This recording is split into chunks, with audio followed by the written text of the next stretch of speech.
Adnap geçedim bir mahali kara, elimde önece gitaram. Sen yaşım 14, Mekke 16.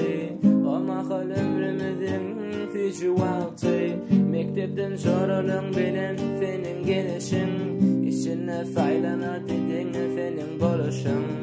Senin yürüyüşün, senin gülüşün, sana faylana aşkı yanıp koyuşun. Sana taraf yürüdüm, başala umidim, falamağayım bağışla aydayadım.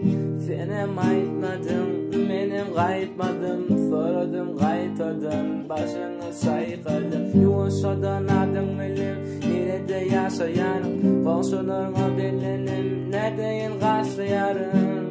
Hikayem duşuna tomaşı, neçe karıstamım,